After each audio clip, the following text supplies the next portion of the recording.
Hello everybody. In this video I'd like to give my take on the right hand banjo technique. That's how we position the right hand on the banjo head and how we contact and pick the strings. Now basically there are two positions that we play out of, and there's obviously well, you may or may not know that there's the bridge position where the hand is down towards the bridge. And that's where most of the solo and the lead work is done. And as we move away, it has that. That's where you get the sharp, crisp sound of the banjo.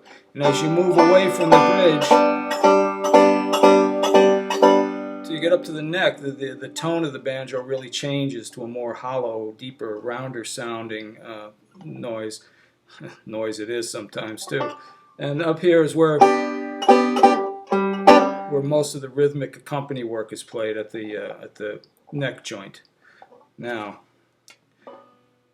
to position the hand, if you were to just let your hand lay, your wrist go limp, you would see that the hand is a natural arch in the wrist, and the wrist kind of breaks to the right a little bit. That's just the natural fall of the hand in the relaxed position, and that's how you want it to lay on the banjo head.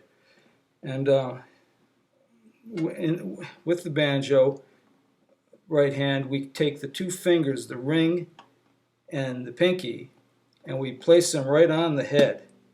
And we call those post fingers because they're actually acting like post supports, support posts for the right hand.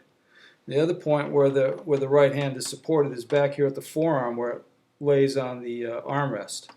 So between those two positions, the armrest and the post fingers, the right hand's a fairly stable platform from which the other fingers can move.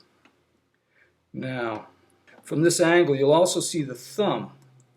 And I keep the thumb in what I call the hitchhiker's thumb position, which is curled back in an exaggerated, like, hitching a ride, the old hitchhiker's thumb. And we do not pick the strings at this first joint.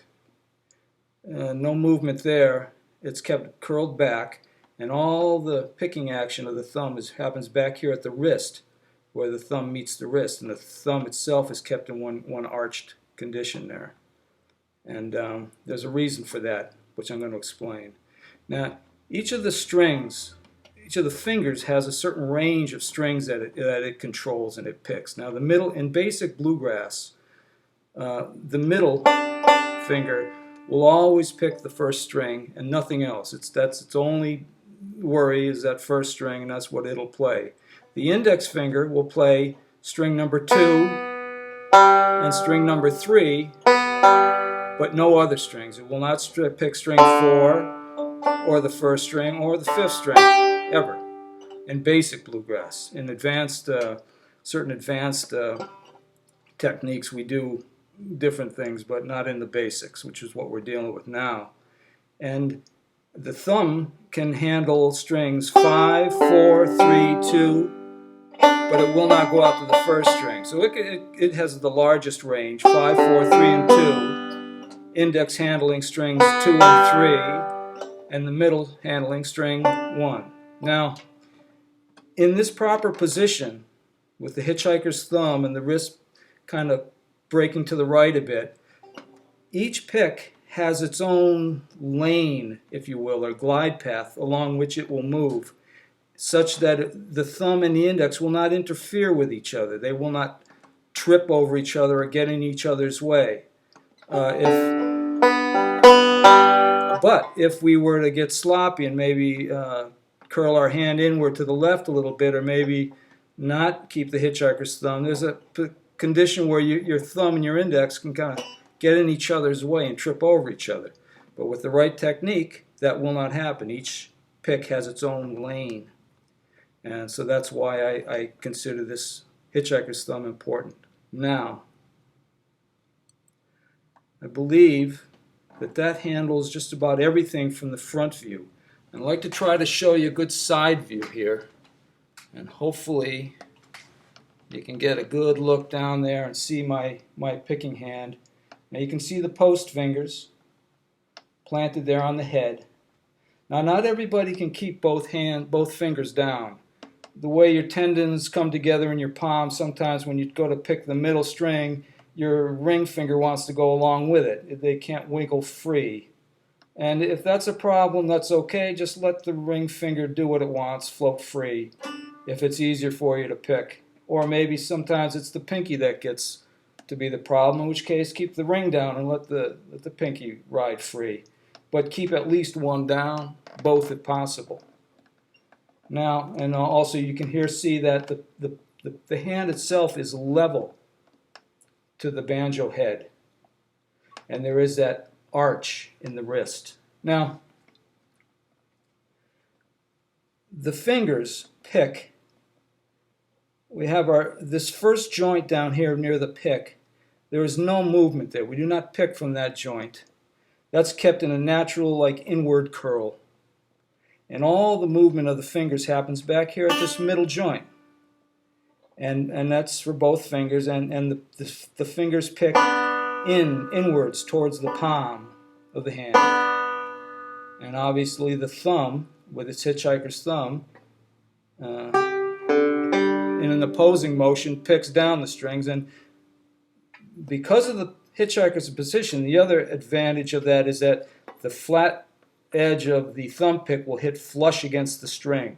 If you try to pick from that first thumb joint, you'll get a glancing blow off of the edge of the pick, and that'll hurt the tone and cause other problems for you. And similarly, the flat edge of the finger picks, you want them to lay flush against the strings and contact flush. You don't want a glancing edge blow. So, and this shape will kind of aid all these things to come about.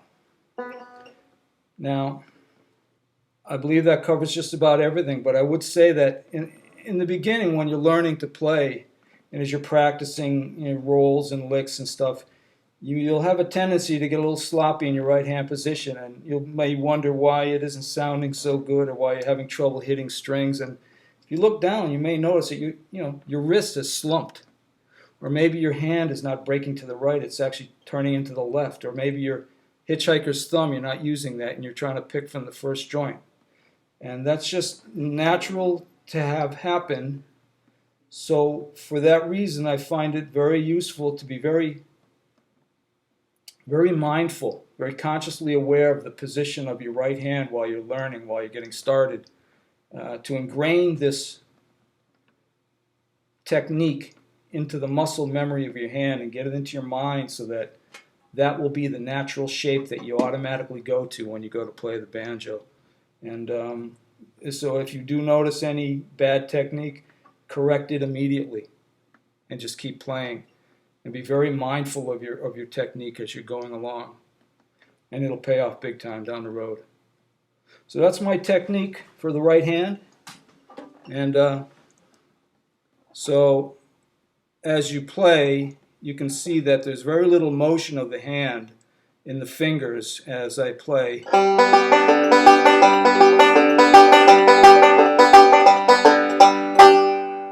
And that's the way you want it. You don't want a lot of flailing movement in the fingers. It's a tight, controlled movements, and this right hand technique makes that possible. So there you go. See you in the next video.